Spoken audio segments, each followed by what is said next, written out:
Notre cher président qui a dit « nous sommes en guerre ». Alors moi, quand j'ai vu cette allocution que j'appelle la séance d'hypnose, j'ai compris « nous sommes en guerre contre vous ». Très clairement. Les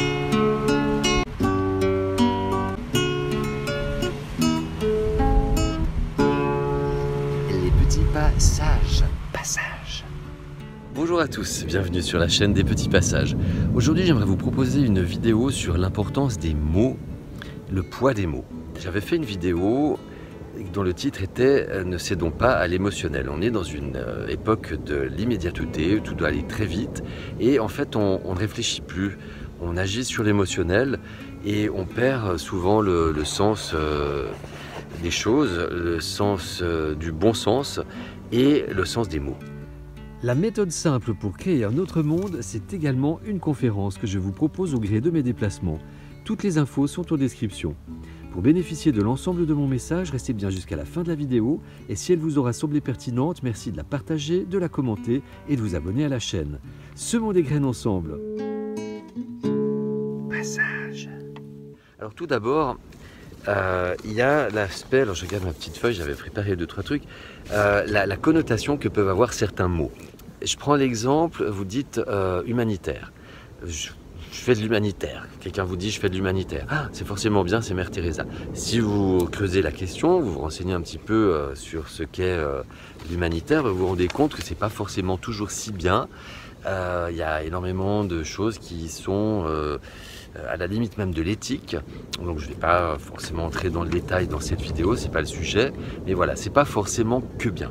Si vous prenez le mot anarchiste, vous avez l'impression que c'est quelqu'un qui va, c'est Black Bloc, quoi, qui va tout casser, alors qu'anarchiste c'est quelqu'un qui refuse simplement l'autorité. Mais à ce moment-là, on peut être très nombreux à être anarchiste sans aller casser des vitrines et des banques. Je vous dis souvent dans mes vidéos, nous sommes nos propres chefs. En fait oui, nous sommes des êtres humains libres et souverains. Nous sommes nés en tant que tels du ventre de notre maman. Et nous perdons cette liberté, enfin en tout cas on nous fait croire que nous la perdons en nous inscrivant sur un acte de naissance au moment où on devient des citoyens et on devient donc en fait pseudo-libre parce qu'on a des obligations et on est libre en fonction de nos obligations, on nous donne des droits, mais cette liberté est limitée alors que la liberté d'un être humain, on est soumis aux lois universelles et pas aux lois civiles, donc on a beaucoup plus de liberté. Après, c'est à la limite de la connotation, c'est ce que j'appelle les mots magiques. Alors là, il y en a plein, mais il y en a quelques-uns, j'ai fait une sélection. Alors mon mot fétiche, c'est sécurité. En fait, ce mot-là, dès que vous l'entendez, j'ai envie de vous dire fuyez, parce que il est mis à toutes les sauces, et c'est le mot qui fait accepter tout. En fait, pour la sécurité, on est prêt à tout accepter. Et il y a différentes techniques de manipulation des masses. Donc là aussi, j'avais fait une petite vidéo, je vous mets le lien. Une de ces techniques de manipulation des masses, c'est créer un problème et apporter une solution. Donc, en fait, en termes de sécurité, quand vous prenez, alors l'exemple le plus frappant, c'est les attentats. Les attentats sont, on peut dire, créés par les pays occidentaux. Ça, de nouveau, je ne vais pas rentrer dans le sujet, dans le détail, parce que ce n'est pas le sujet de cette vidéo, mais vous pouvez vous renseigner. Le terrorisme est financé par les pays occidentaux. Donc voilà, on vient se plaindre après, oh mon Dieu, il y a des attentats. Et donc ça justifie à chaque fois des mesures de pire en pire. On a vu le 11 septembre 2001, le Patriot Act avec des mesures sans précédent, en fait, complètement arbitraires. Soupçonné d'être musulman, on vous mettez à Guantanamo, quoi. Et de là découlaient toutes les mesures qu'on a connues également en France. On a eu aussi notre lot de petits attentats qui ont permis à chaque fois des mesures de plus en plus liberticides. Donc sécurité, voilà, on est dans un monde inversé en fait. Donc chaque fois qu'on vous dit quelque chose, tournez la tête d'un demi-tour et regardez pile derrière pour voir ce qui se passe et faites exactement l'inverse de ce qu'on vous propose, quoi. Vous serez beaucoup plus en sécurité. Complotiste, le mot magique aussi. En fait, ce mot, voilà, c'est l'étiquette pour discréditer, tout simplement. On fait en sorte que dans la catégorie complotiste, on met des sujets qui sont traités de façon grandiloquente, fantasmagorique, grotesque, voilà, et du coup, les gens identifient tous les autres sujets qui ont cette étiquette comme des sujets qu'il ne faut surtout pas aller voir, ou même celui qui est complotiste est dangereux, enfin ça peut aller très loin, les gens se censurent entre eux, et vous avez même beaucoup de personnes qui s'auto-censurent. Ils sont bien gentils, ils ont l'air de dénoncer plein de choses, mais très vite ils le disent, ah non mais attendez, moi je ne suis pas complotiste. Les gilets jaunes, pareil, là j'ai plus les noms maintenant, mais vous aviez ce Maxime, je sais plus quoi, voilà, dès que ça arrivait sur certains sujets, ah non mais je ne suis pas complotiste. Donc, et alors avec ça, on peut jamais aller au fond des choses. Donc c'est vraiment l'étiquette facile. Pratique, ça aussi, hein, c'est comme sécurité. Dès qu'on vous dit c'est pratique, c'est pour lancer une nouvelle technologie, voilà. Mais derrière, il y a souvent un piège. Hein, voilà, regardez le QR code, le pass machin là. Oui, c'est pratique. Puis vous allez voir dans quelques temps, quand ça va être couplé avec l'identité numérique, ça va être très pratique. C'est comme la 5G, les objets connectés. Oui, c'est super pratique.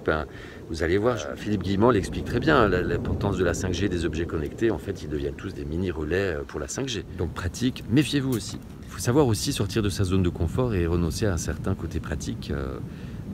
Si on veut avancer vers un nouveau monde. Ringard, ça c'est un mot qui a été beaucoup utilisé, par exemple après la guerre, Seconde Guerre mondiale, pour faire régner l'empire de l'agro-industrie et de la grande distribution.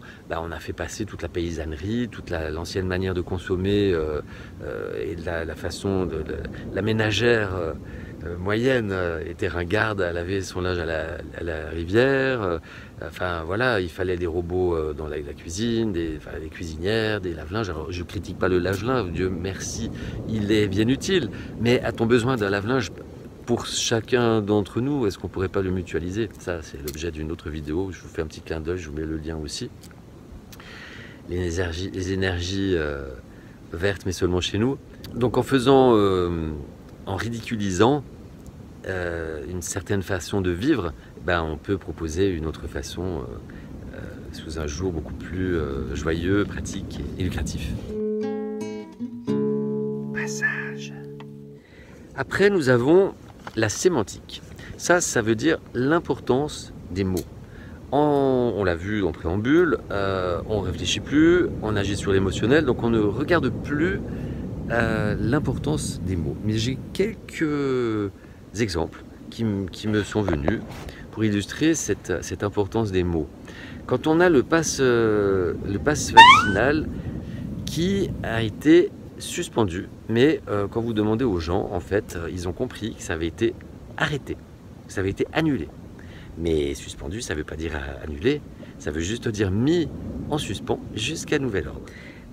Nous allons prendre des mesures. Alors quand il y a un problème, le gouvernement ou les entreprises incriminées, je pense à Facebook par exemple, quand il y a eu le scandale Cambridge Analytica, ou tous les scandales qui sont mis en lumière par Élise Lucet, encore un clin d'œil à Élise Lucet, le jeudi soir sur France 2.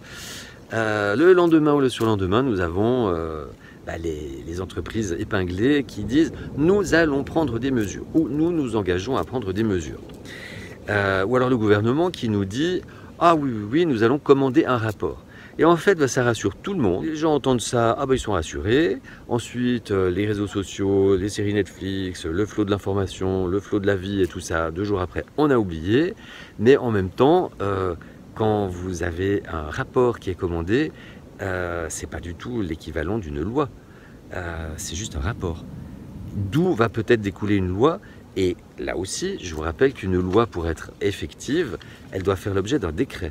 Donc vous pourrez aller voir, si ça vous intéresse, le nombre de lois qui ont été votées et qui ne font pas, où il n'y a pas eu de décret d'application, vous serez bien surpris. Et en général, c'est toutes les lois qui sont plutôt en notre faveur. Ce que peuvent dire les hommes politiques. Alors j'ai pris quelques exemples.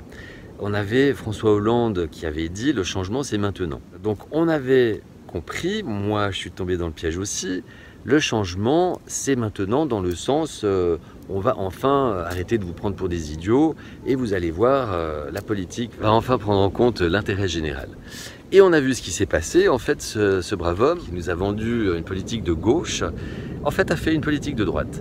Et il a fait tout le contraire, il n'a pas fait du tout ce qu'il avait promis dans son programme là. Donc moi, ce que j'analyse en fait, c'est le changement, c'est maintenant. C'est voilà, maintenant on va vraiment plus se cacher et on va vous en papaouter. Sans vaseline. Hein. On avait aussi, au début du Corona Circus, notre cher président qui a dit « nous sommes en guerre ». Alors moi, quand j'ai vu cette allocution que j'appelle la séance d'hypnose, j'ai compris « nous sommes en guerre contre vous ». Très clairement. Un peu comme Claire Séverac avait dit la guerre secrète contre les peuples. Et je crois que 2 ans après, nul doute n'est fait que la guerre, elle est bel et bien contre nous. Nous avions aussi ce même, toujours brave Manu, qui avait dit les personnes non sont des personnes irresponsables qui ne sont plus vraiment des citoyens. Donc là, tout le monde, la presse est offusquée, ah mon Dieu, il insulte son peuple, et voilà, dégradation de nationalité. Mais, chers auditeurs qui suivaient cette chaîne, qui rêvait d'un nouveau monde. Je l'ai dit plusieurs fois dans mes vidéos. En fait, le changement, le vrai, pas celui de François Hollande, doit partir de nous. Et si on veut un nouveau monde, ça implique plein d'ingrédients que je n'arrête pas d'égrener au fil de mes vidéos. Ça implique aussi une certaine désobéissance civile. Et là, je vous rappelle que Mélenchon lui-même, déjà depuis 2016, avait prôné la désobéissance civile. En fait, ça veut dire être dans l'illégalité. Donc c'est quand même un homme politique, l'opposition contrôlée, officielle du gouvernement actuel. On nous pousse à être dans l'illégalité. Et moi, dans mes vidéos, je vous ai bien expliqué, en fait, si vous êtes dans la légitimité, on regarde les lois universelles, ça veut dire que vous ne faites pas n'importe quoi, vous n'avez pas tué votre voisin, vous respectez le vivant, les lois civiles, elles regardent les citoyens. Donc si vous avez le président lui-même qui vous dit vous êtes plus citoyen, mais au lieu de vous offusquer, mais remerciez-le, c'est un cadeau qu'il nous fait.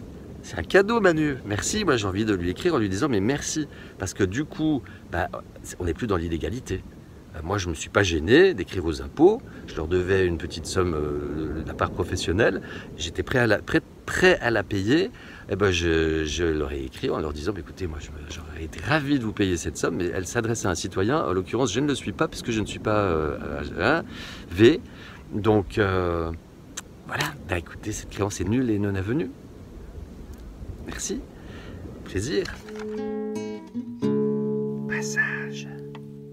Le diable se cache dans les détails.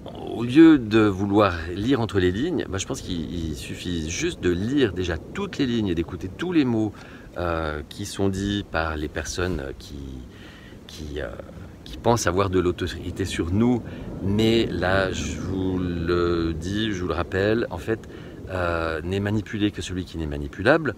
Et autrui a du pouvoir sur nous uniquement celui qu'on lui donne. Donc ces personnes-là, il suffit d'écouter exactement tout ce qui est dit et vous avez absolument tout sous vos yeux. Voilà. Je ne vais pas plus loin dans cette vidéo, je vous remercie de votre intérêt, je vous invite à vous abonner à la chaîne, à mettre des commentaires, des petits likes, et puis je vous dis à tout bientôt. Prenez soin de vous, je vous aime.